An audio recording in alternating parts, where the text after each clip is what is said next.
আপনাকে কে বলেছে দেশের জনগণকে সেনাবাহিনীর মুখোমুখি করার চেষ্টা করছে, এর মধ্যে ষড়যন্ত্র আছে? কে বলেছে আপনাকে? এই তথ্য আপনাকে কে দিয়েছে? তারেক রহমান সাহেব, রয়েল লোকজন, নাকি আপনার আশেপাশে কতগুলো বটতলার উকিল হারামজাদা পশু নাফরমান বসে আছে ওইগুলো? নাকি মির্জা ফখরুল, আব্দুল আওয়াল মিন্টু, আমির খসরু মাহমুদ, ইকবাল চুকু, সালাবাই, কারা? আপনাকে তথ্যগুলো কে দিয়েছে? তারেক রহমান সাহেব। এই মুহূর্তে জেনারেল ওয়াকারকে সাপোর্ট করা আপনার জন্য খুব ফরজে আইন হয়ে গেল। জেনারেল ওয়াকারকে আপনি সাপোর্ট করছেন কেন? র সাইন করাই দিছে আপনার প্রধানমন্ত্রী বানাবে। তারেক রহমান সাহেব এবং মির্জা ফখরুল, আপনাদের দুইজনকে উদ্দেশ্য করে বলছি, জিয়াউর রহমান, শহীদ রাষ্ট্রপতি জিয়াউর রহমানের দলকে এইভাবে ধ্বংস করে দেওয়ার কোনো অধিকার আপনাদের নাই। বেগম খালেদা জিয়ার অর্জিত বিএনপি কে ধ্বংস করে দেওয়ার কোন অধিকার আপনাদের নাই। তারেক রহমান সাহেব, মির্জা ফখরুল,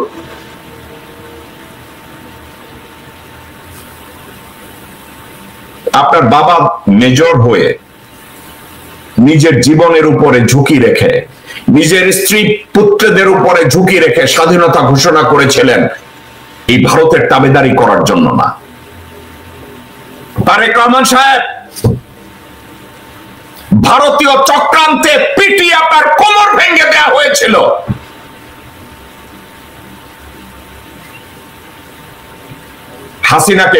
হাসিনা এবং আওয়ামী লীগকে পুনর্বাসন করতে গিয়ে আপনার বাবাকে জীবন দিতে হয়েছে। আপনি ভুলে গেছেন?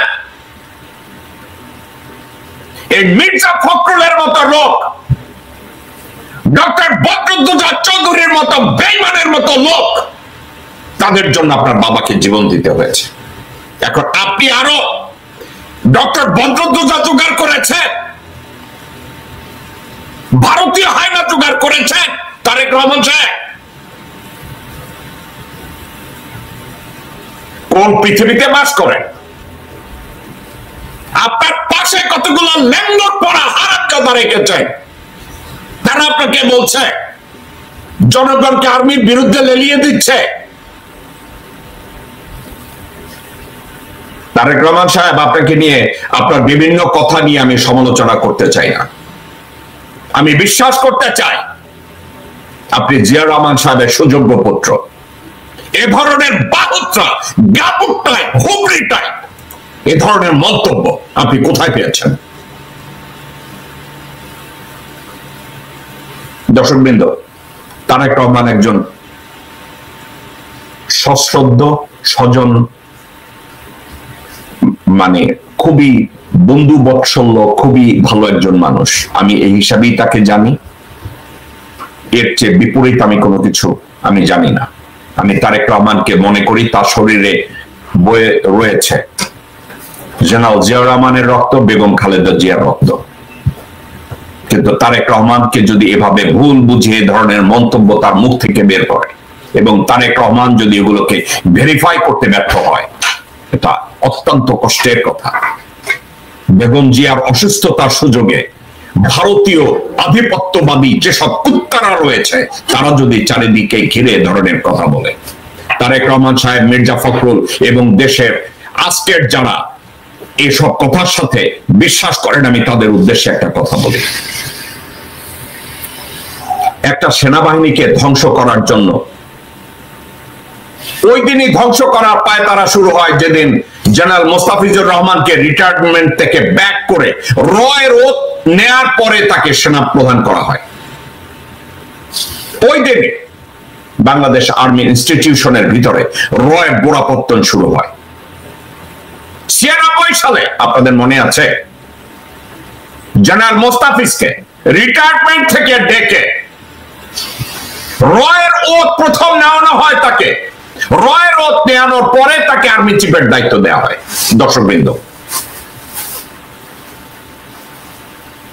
তারপরে শুরু হয় মোস্তাফিজের পরের থেকে কতগুলো, এখন দেখি কয়েক জায়গায় মন্তব্য দেয় ইকবাল, করিম ভুইয়া, মবিন, আজিজ চিন্তা করেছেন আর্মির স্ট্যান্ডার্ড কোথায় নামিয়ে নেওয়ার পরে আজিজের মতো একটা দুষ্কৃতিকারী পরিবারের একটা হারামজাদা তাকে আর্মি চিফ বানানো হয়। তারপরে শফির মতো কাঙ্গাল, ভাতের কাঙ্গালকে আর্মি চিফ বানানো হয়। তারপরে কি তাই মইনের মতো একটা হুবড়িকে বেগম জিয়ার আপন ভাই সাইদ ইস্কান্দার ক্ষমতাকে কুক্ষিগত করার জন্য একটা লিলিপুট হারামজাদা মইনকে সেনাপ্রধান বানায় এবং তার খেসারত যায় তারেক জিয়ার উপরে। তারেক জিয়াকে পিটিয়ে পঙ্গু বানানো হয়, তাকে অকথ্য ভাষায় নির্যাতন করা হয়েছিল। তারেক জিয়া, আপনি কি এগুলো ভুলে গেছেন? তারেক রহমান, আপনার হাড় মাংস ভেঙে গুঁড়া করেছে, এখন আপনি ওখানে বসে আছেন আর ওখানে বসে এখন পুল্লুক দিচ্ছেন। মানুষ পূর্ব ভুল থেকে মানুষ শিখে, ব্যর্থতা থেকে শিখে, সেটব্যাক থেকে মানুষ শিখে, জানে তারেক রহমান সাহেব আপনি কি করছেন। গত 17 বছর 18 বছরে দেখি নাই আপনি লন্ডনে বসে কোন অন্য দেশের একটা সরকার প্রধান অথবা সাবেক সরকার প্রধানের সাথে আপনি দেখা করেছেন। কতগুলো লেঙ্গর পরা হারামজাদাদের পাশে নিয়ে আপনি এখনো সাদির মতো বালছলদের পাশে নিয়ে আপনি রাজনীতি করছেন। কয়সারের মতো লোকজনদেরকে পাশে নিয়ে আপনি রাজনীতি করছেন। বালছল কতগুলো বটতলার উকিল যারা 2 লাইন ব্রিফ লিখতে পারে না তাদেরকে নিয়ে আপনি রাজনীতি করছেন। আর আজকে বলেন বাংলাদেশের জনগণকে নাকি সেনাবাহিনীর বিরুদ্ধে দাঁড় করিয়ে দেয়া হচ্ছে, এটা একটা ষড়যন্ত্র। এই কনক্লুশন আপনাকে কে দিয়েছে? বাংলাদেশের সেনাবাহিনী বাংলাদেশের মানুষের প্রাণের স্পন্দন, বাংলাদেশের সশস্ত্র বাহিনী বাংলাদেশের মানুষের মুক্তির প্রতীক, বাংলাদেশের সশস্ত্র বাহিনী বাংলাদেশের মানুষের অহংকার। বাংলাদেশের সেনাবাহিনী কারা?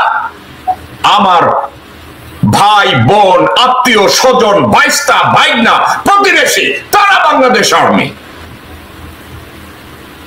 বাংলাদেশ আর্মির বিপক্ষে জনগণ যায় নাই। কাদের বিপক্ষে গিয়েছে? তারেক রহমান সাহেব কাদের বিপক্ষে গিয়েছে? ভারতের ল্যাঙ্গট পড়া লাড্ডু খাওয়া কুত্তার বাচ্চা মুস্তাফিজের বিরুদ্ধে গিয়েছে, মইনের বিরুদ্ধে গিয়েছে, আজিজের বিরুদ্ধে গিয়েছে, শফির বিরুদ্ধে গিয়েছে, আজকে খানকির পোলা ওয়াকারের বিপক্ষে গিয়েছে।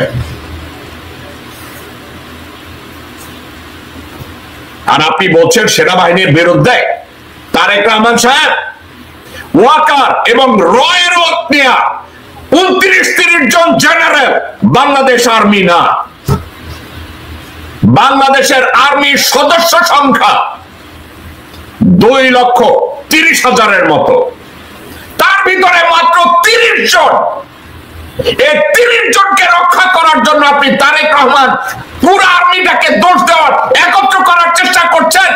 আপনি মদ খেয়েছেন নাকি আপনি গাঁজা খেয়েছেন নাকি কোকেন নিয়েছেন? আপনি if this is the early symptom of autism, go see a doctor. এ ধরনের রেকলেস, এ ধরনের স্টুপিড কথাবার্তা দ্বিতীয়বার আপনার মুখ থেকে আপনি বের করবেন না। আপনাকে গালি দিতে আমার কষ্ট লাগবে। এ ধরনের ননসেন্স কথাবার্তা আপনাকে কে বলে দিয়েছে?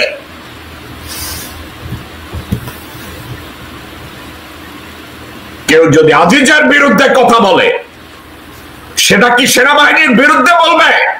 সেনাবাহিনী সবার ভাই কি দাঙ্গাবাজ, ডাকাত, খুনি? কেউ যদি শফির বিরুদ্ধে কথা বলে, শফি হচ্ছে ভাত না খাওয়া কাঙ্গাল, মঙ্গা, গাবু, এর অর্থ কি? সেনাবাহিনীর বিরুদ্ধে হলো ময়নার বাচ্চা, ময়নাই খামকির পোলা ভারত থেকে কয়েকটা ঘোড়া নিয়ে শুয়ারের বাচ্চা বাংলাদেশটাকে ভারতের হাতে তুলে দিয়ে শুয়ারের বাচ্চা, বেঈমানের বাচ্চা এখন ফ্লোরিডায় বসে রয়েছে। সেটা কি আর্মির বিরুদ্ধে? না, এগুলো ব্যক্তির বিরুদ্ধে। 2,30,000 সেনাবাহিনীর মধ্যে, সশস্ত্র বাহিনীর মধ্যে যদি 30 জন, মাত্র 30 জন, 1% না, মাত্র 30 থেকে 35 জন, 50 জন, এরা হচ্ছে বেঈমান, এরা হচ্ছে দেশদ্রোহী, এরা বাংলাদেশের জনগণের জন্য কাজ করে না, এরা দেশের অস্তিত্বের জন্য কাজ করে না, এরা কাজ করে তাদের প্রভু ভারতের জন্য। অশোক স্তম্ভ তাদের টার্গেট, বাংলাদেশের জাতীয় শাপলা তাদের টার্গেট না, বাংলাদেশের জনগণের মুক্তি তাদের টার্গেট না, বাংলাদেশের সীমান্ত রক্ষা করা তাদের টার্গেট না, বাংলাদেশের জনগণের অধিকার রক্ষা করা তাদের দায়িত্ব না, বাংলাদেশের ভোটাধিকার অর্জন তাদের কর্তব্যের মধ্যে পড়ে না। তারা শুধু ভারতের স্বার্থ রক্ষা করবে। 35 থেকে 35 জন। এই মির্জা ফখরুলের মতো ফটকা, মির্জা ফটকা, মির্জা আব্বাস, এই মির্জার এই দুই কুত্তার বাচ্চা, হারামখোর বেঈমান, এই শুয়োরের বাচ্চা দুইটা, আমির খসরু মাহমুদ একজন, এই আরেকটা বিশাল পোলা, সবাই খালি আমাকে বলবে যে ভাই আপনি গালি দেন, এই খাঁটি পোলাদের আপনি কি বলবেন?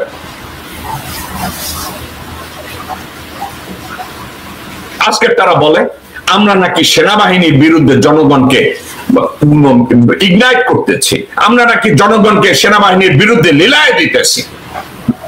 বাট হারামজাদাদের দল। তারেক রহমান সাহেব, think twice before you comes up with this reckless comment. আমি অবাক হয়ে যাই, আপনার মতো একজন দায়িত্ববান মানুষ আপনি কি করে এ ধরনের মন্তব্য করতে পারেন? আমি জাস্ট অবাক হয়ে যাই, কি করে আপনি এ ধরনের কথা বলতে পারেন? দর্শকবৃন্দ, আমি তারেক রহমানের কয়েকটা লাইন আমি আপনাদের সামনে পড়ে শোনাচ্ছি। তারেক রহমান বলছে, কিছুদিন আগে যেমন সংস্কার ও নির্বাচনকে মুখোমুখি করা হয়েছিল, ঠিক তেমনি এখন সেনাবাহিনীকে জনগণের মুখোমুখি করার চেষ্টা করা হচ্ছে।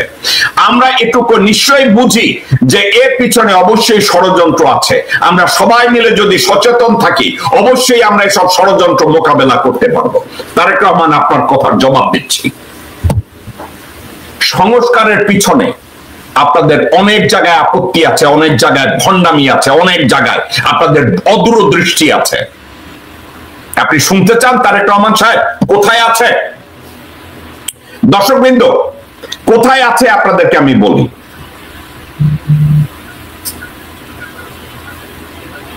সংস্কার কর্মসূচির মধ্যে একটা জায়গায় ছিল, একজন ব্যক্তি সর্বাধিক 2 বারের বেশি প্রধানমন্ত্রী হতে পারবেন না। তারেক রহমান সাহেবের ওখানে আপত্তি আছে। দর্শকবৃন্দ, তারেক রহমান সাহেবের হাসিনা মাগির ওখানে আপত্তি আছে। লানত পরিবারতান্ত্রিক রাজনীতিকে, মুদ্রা দেয় আমি ওই পরিবারতান্ত্রিক রাজনীতির উপরে। তারেক রহমান মেনে নেন নাই। মির্জা ফখরুল বলেছে আমরা ওটা মানি না। বুঝেছেন? আপনারা সংস্কার চাইবেন কেন? আপনারা তো লোটা বান্ডল হয়ে বসে রয়েছেন, কবে আবার ক্ষমতায় আসবেন, বাংলাদেশটারে চুইচা খাবেন। আপনারা ওই দলের লোকটা। দর্শকবৃন্দ, শুধু তাই না, একজন ব্যক্তি সর্বাধিক 2 বারের বেশি প্রধানমন্ত্রী হতে পারবেন না। সেক্ষেত্রে বিএনপি আপত্তি করেছে। এই বিএনপি কে অ্যাকোমোডেট করার জন্য রাশার মতো একটা সংবিধান ইনঅ্যাক্ট করার চেষ্টা করেছে। সেটা কি জানেন? বলছে ওকে, হতে পারবে 2 বারের বেশি, তাহলে কি করতে হবে? 2 বার প্রধানমন্ত্রী হয়েছে, তারপরে মধ্যে আবার একজন অন্য একজন নির্বাচিত হইতে হবে, পরে আবার তিনি ব্যাক করতে পারবে। এর মধ্যে এর অর্থ কি?